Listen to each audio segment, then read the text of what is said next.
يا من يرى يا من يرى مد البعوض جناحها.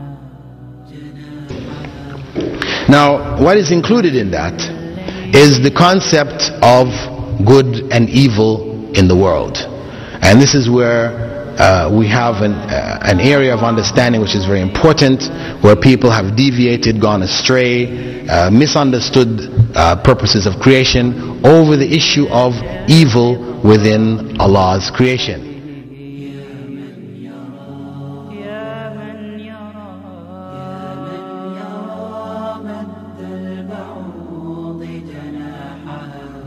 You know, as commonly expressed by atheists to people who believe in God, if God is all-powerful and God is good, then where did the evil come from? This is the question. The fact that there is evil, that to them means there can't possibly be a God. That becomes a line of argument, a common line of argument used by the atheists. So very important for us to understand, how do we deal with that type of concept? You know, where does the evil come from? Because we said Allah created everything. It means that the evil ultimately is from Allah. And we don't need to shy away from it. Those people who had difficulty in dealing with this concept, you had the Zoroastrians, what they refer to as the fire worshippers of Iran.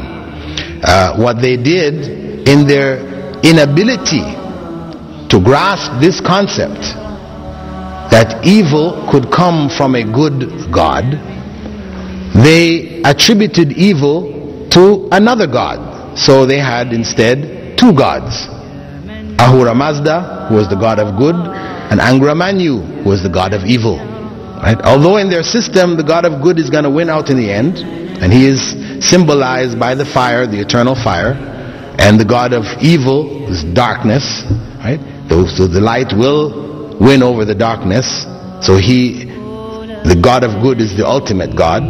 But still, they did not want to attribute evil to God, so they had to, really, in what they're doing is they've elevated Satan to the level of a god who is able to create evil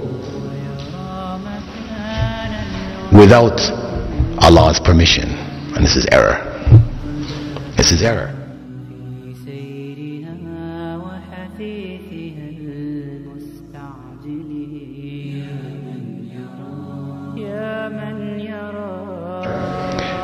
How do we understand this then? Where did the evil come from? We say yes, the evil came from Allah, but the reality is that Allah did not create anything which is purely evil.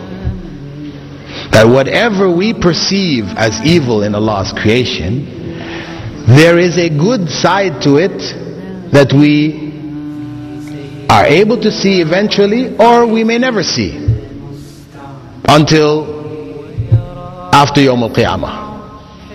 You know, we don't necessarily have to see the good side to recognize that there is a good side, and that when Allah created things in which there is evil, He didn't create them for the evil, but for the good which would come from the evil. These are two important concepts for us to grasp in terms of the creation of evil.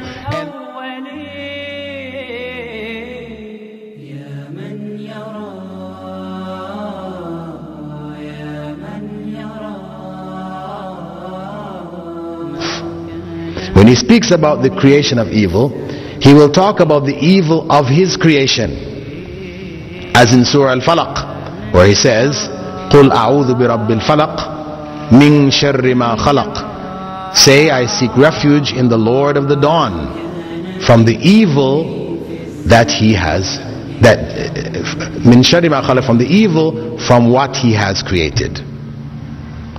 From the evil of what he has created. He didn't say from his evil, but from the evil of what he has created.